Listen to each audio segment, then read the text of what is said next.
There can be no doubt that the internet does not need another surface mount soldering video, and I don't care. This is my YouTube channel and I'm doing the things that I want to do. That said, I've made what, aside from 4 resistors, I've made 5 of these now. They're only very small, 2 ICs and 6 passives, but there is some merit in videos done by neophytes like myself, and that is that in the event that someone does watch it who's trying to learn, they can see the struggle. And sometimes learning a new skill feels so frustrating and progress is so slow, but that's normal. I don't sweat it. So I've got my tweezers and I've got the back of them down on the bench, and I've squeezed them together at the front, and so they kind of pivot on the back and they can come down and just tag that. And then I've got this pad here pre-tinned, and I can melt that. Oops, it moved. I don't care. And so that's pretty awful, actually, even for me lately. But it's on. I'll rotate that.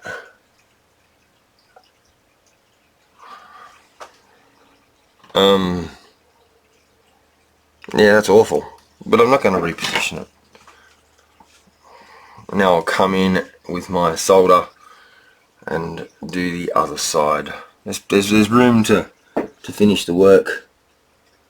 Oh geez, that is terrible. It's going to be really hard to do the other side from there. I'm going to move it. See, like I was saying, you get to see someone struggle. Can be really instructive.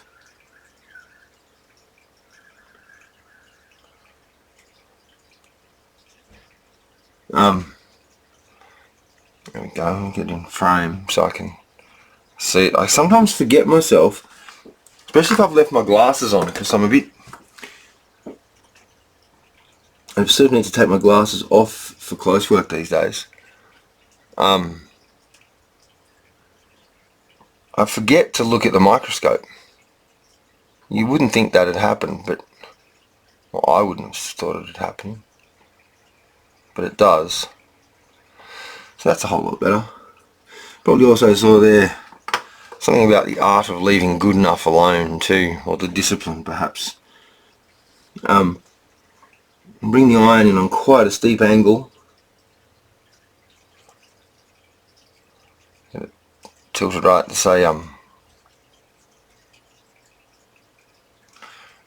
1.2mm chisel tip, which is slightly big. I've got a J tip I might try and use. Yeah, it's really hard to get in there and not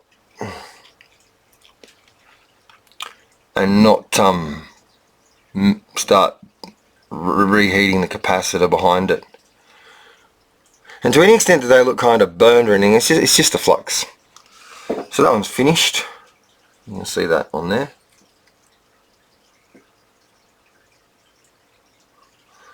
And we'll move on to the next one. And this is the job. I need quite a few of these little tick circuits.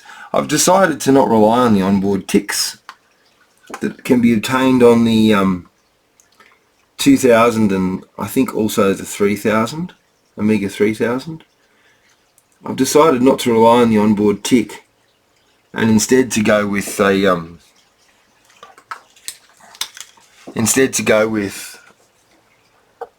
an actual tick circuit, and where the power supply is no longer an original Amiga one. And the reasons for that are partly an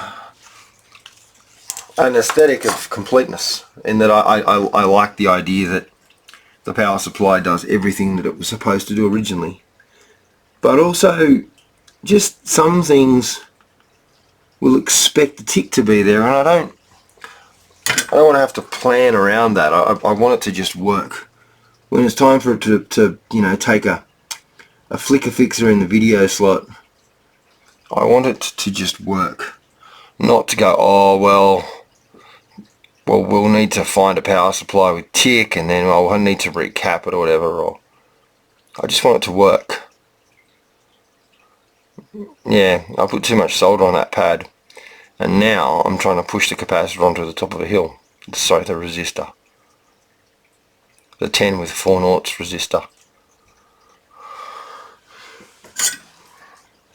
Clean my tip. I bought another bag of these little sort of, look like a brass.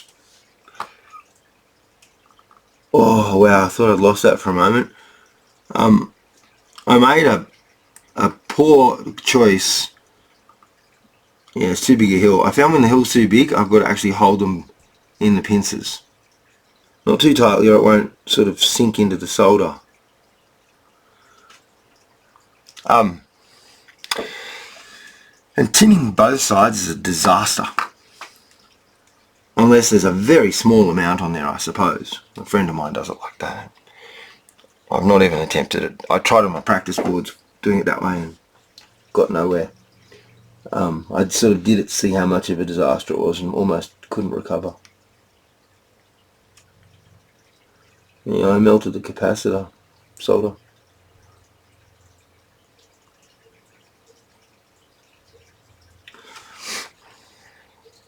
Yeah, I can see that's done. Sorry about that. I've got a cold, I think. I thought I didn't, now I think I might. I don't know. Look at that. That'll have to do. It's a bit ugly.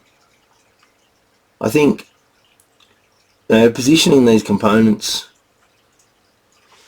you sort of go about doing it and then you realise that, you know, maybe centering them was not the way to go.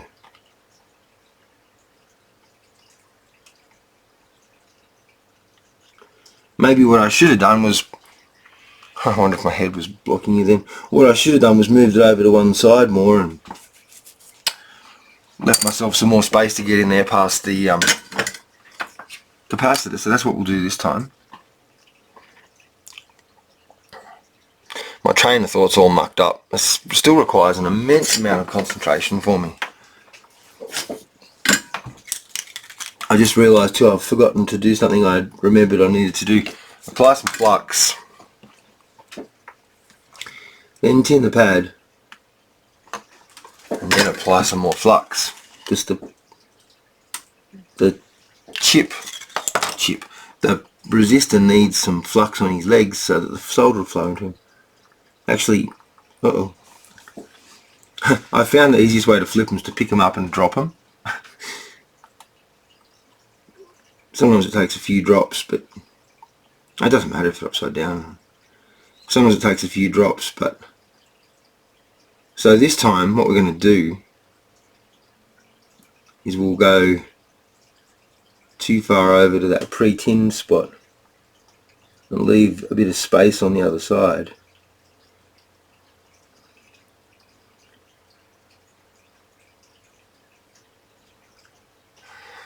Oh, sorry.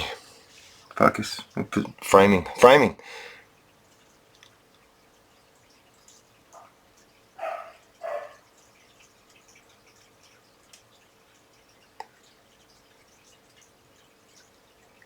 Yeah. I think that's a lot more space left over here. So let me get the thing in later. And again, I'll do that trick with tilting the tweezers, and again I've got too big a lump of solder. Lump being a technical term for lump if you're about 4, is my experience of that. I started saying it and don't know how to stop. Oh, look at that. Oh, you got to see that as well. That was in camera. Well, actually that was not in camera. It was cameraed. In camera. Not in camera, but in camera. In camera being, you know, off the record.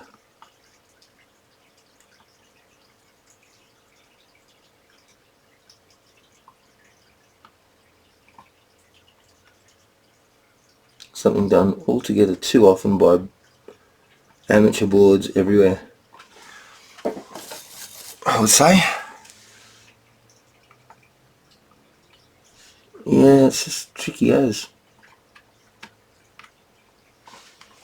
I'm extremely keen. I have to inspect that. Oh yeah. It's ugly, but the amount of solder on there is epic. I'm actually really keen to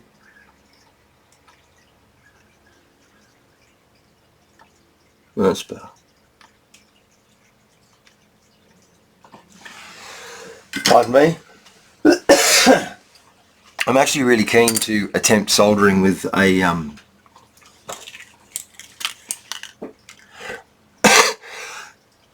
pardon me. I had this cough for so long. I'm actually really keen to attempt soldering with a stencil. I'll just have hot air for the reflow, but well, not for the reflow, just for the flow. I've never looked into that.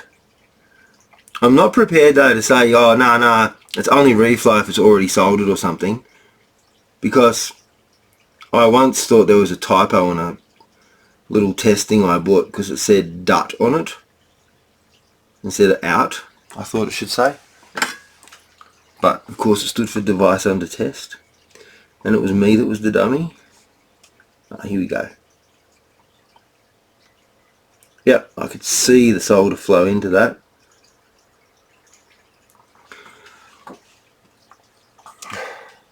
Oh, but you couldn't. I'm so sorry. I know. You can't just redo it for the camera, you fool. You fool. It was perfect. Oh. Yeah, man, I had thought I was going to be okay to do this with the camera on and be coherent.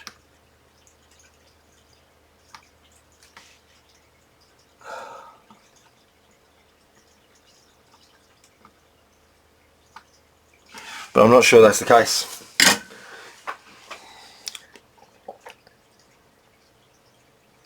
Yeah, not beautiful, way too much solder on the top of the chip, but, or the top of the resistor, but without a doubt there's a connection there. You see a fillet on the side. They come up in the microscope? Yeah, well, but it's out of focus. Yeah, it flows under there like mad. The flux is amazing. So that one's done. And then I can start on the next ones. These are blank ones. There's one, see?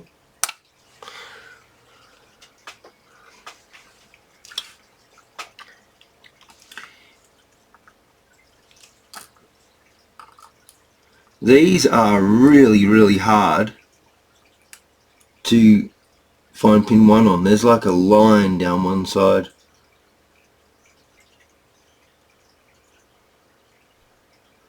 There's a line across there. No dot, just a line. And where are we? Yeah, there it is. You can see it on the camera. The other IC over here has got a line and a dot, but it's, compared to this, it's impossible to see. And this is plenty hard enough. Anyway, that's got to go there. So, we'll get some flux on him. More the merrier. Although it's got to be cleaned off. I'll rub this around here a bit so that the bottoms of the legs have got flux on. And I'm in two minds about this next step. The standard way of doing this is to tin a leg and then go from there, but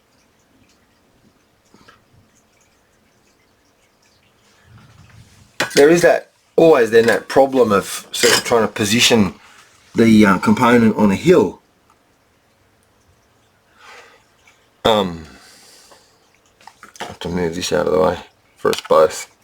A component on a hill can be very difficult to deal with. and drag it that way, and then slide it that way. And bring this in. It's much easier if I can see the it's much easier if I can see the pronger. If I can see the pronger come into frame, I find it much easier to judge speed and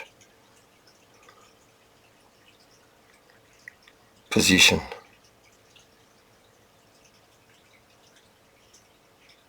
Easier if I don't take a breath at the same time as well. I think that'll be too far out, yeah. I'll just twiddle the focus a little bit.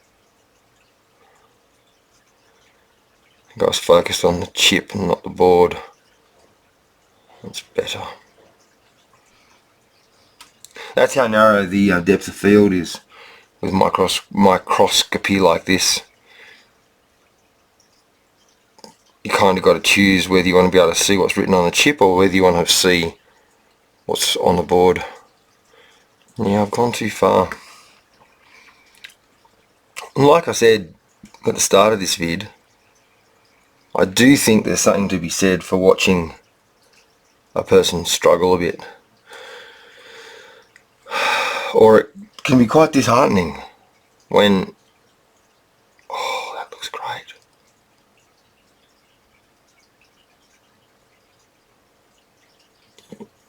Yeah. Is that where I'm going to leave good enough alone? I think the answer is most certainly yes. So I'll rotate this a little bit so I can come in like so. I'll pin this fellow down with my tweezers.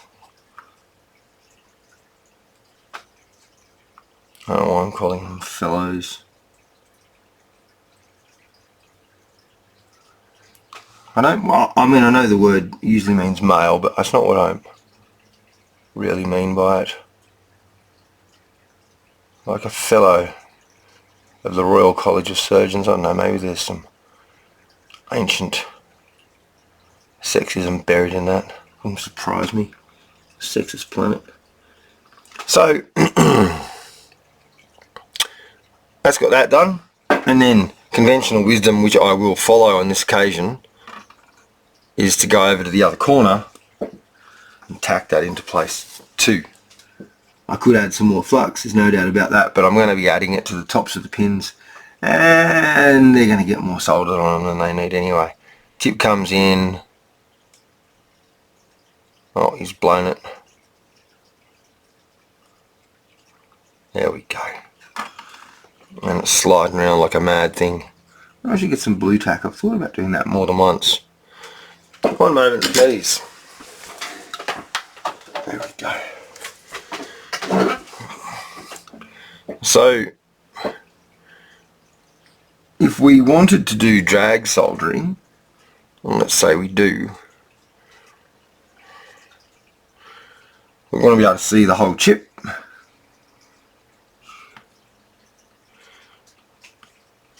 Out of camera, it is blue tacked into position.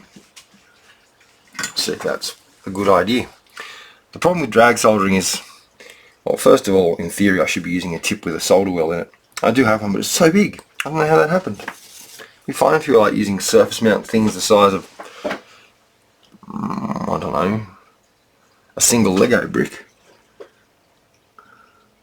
So the only problem I found with surface mount with drag soldering is it can just create a gluggy mess of the first couple of pins that then requires, that wasn't great, that then requires yeah, wipe that off. It's all over the top of the iron. That's no good. I like the blue tack. It's going great. Yeah, that's the joy of, one's already done, we'll redo it. That's the joy of 0.5mm solder. I can overlap the whole pin and still not create a nightmare situation.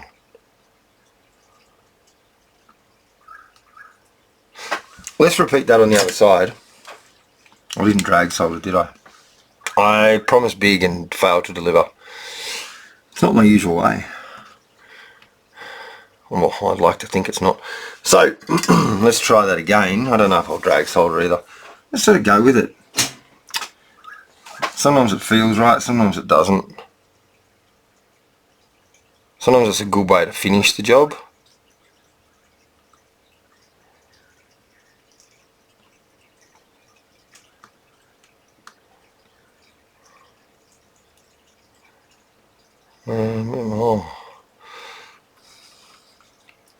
I mean, let's try it. We'll put a big blob on the bottom. Yeah, look at that. Bridged. That happens. And I'd just rather not go back and try and fix it, you know.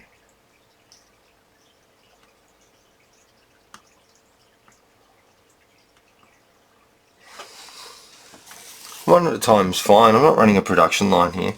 But yeah, using a solder stencil and paste sounds like a really good plan. I'd reflow it with hot air. I don't have an oven.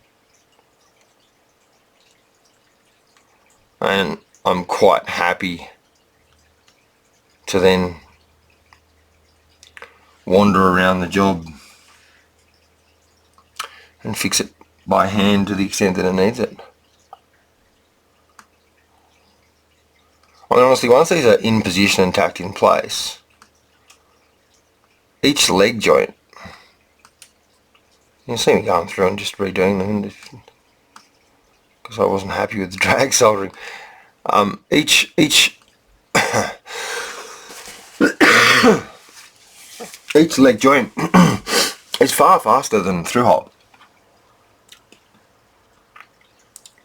But that's great.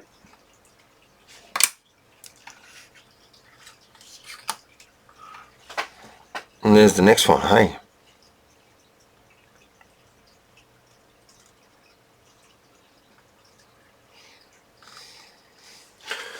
And so it goes. This video is longer than it needs to be. It's not an instructional video. None of my videos are. They're what I've done and what I'm doing. And some of the time, what I've done and what I'm doing is of interest. And that's lovely. I mean, if I didn't think anyone was going to watch this stuff, I wouldn't make any videos at all.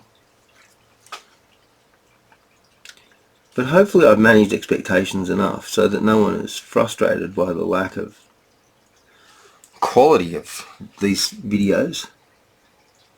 Well, the lack of good quality. Plenty of quality. Now, I'll put this here. There's my dot. It's off camera. There it is, right there in the corner. Oh,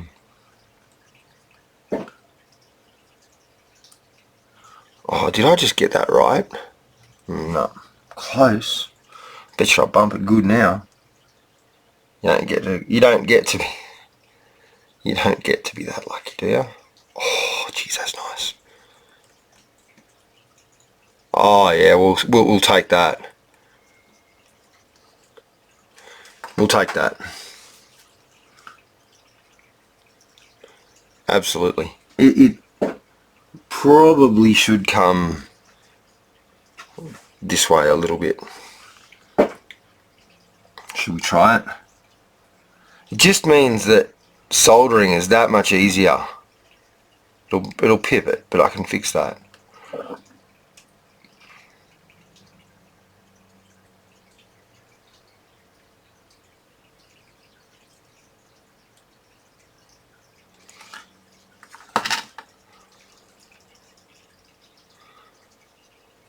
If there's exposed pad out past the end of the legs, it just makes it that much easier.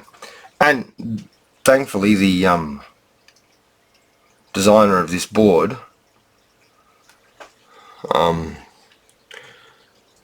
Jason Beer on GitHub, who I mentioned before, has left me space.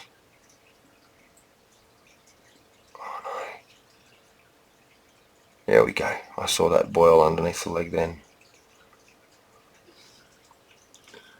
has left me space to solder. Not all PCBs leave enough space for that. Sometimes you can go to solder something like this in, and you know, this space here, this little bit here, is just missing. And that's fine if it's all going to be done with computer deposited solder paste and a machine, but it's no good at all for a DIY battler who's just trying to get by.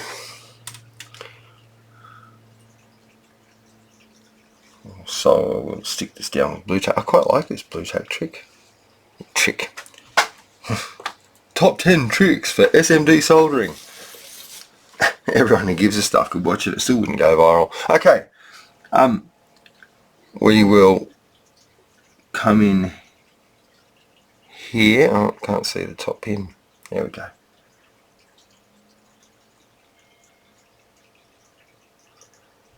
Yep.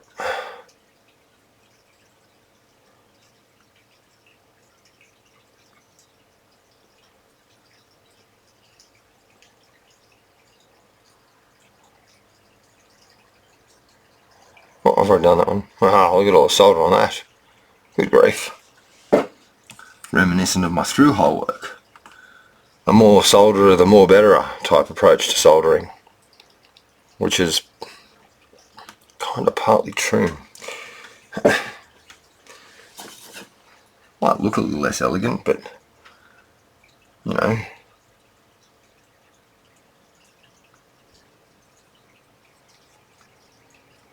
Look at that.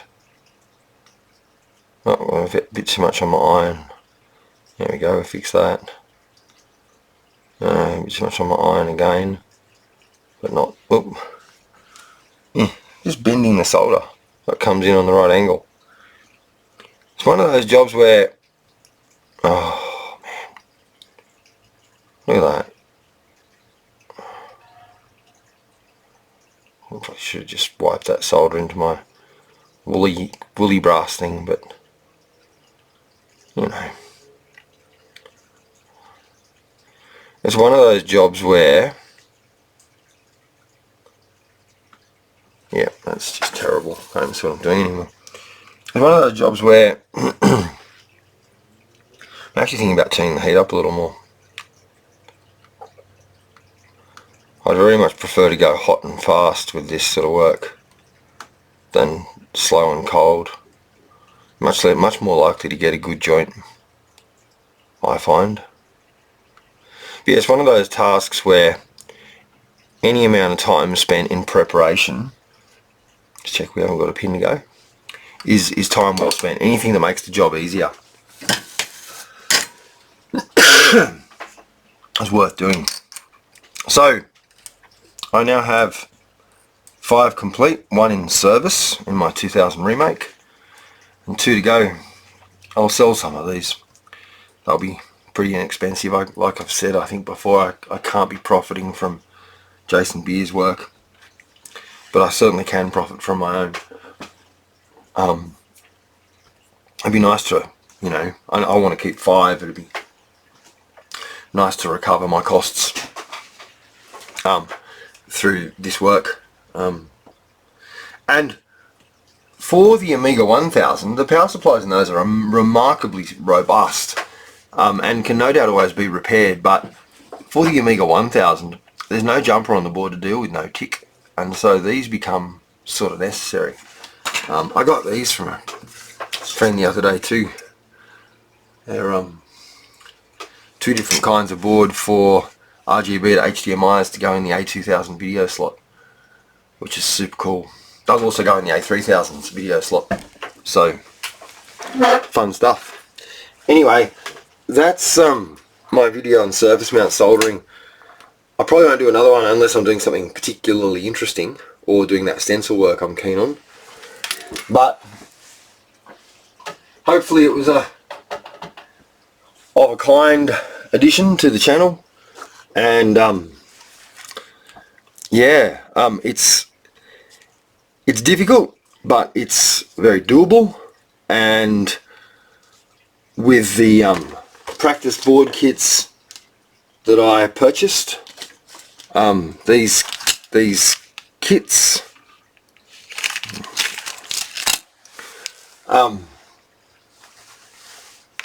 I was able to figure out my technique before I got started, and it wouldn't surprise me if I haven't done any surface mount for a couple of months if I don't grab one of those boards out and do a couple of test parts before I start again too, just to get my eye back in, because it's not something I plan to do every day. But it's pretty satisfying, and it's good fun.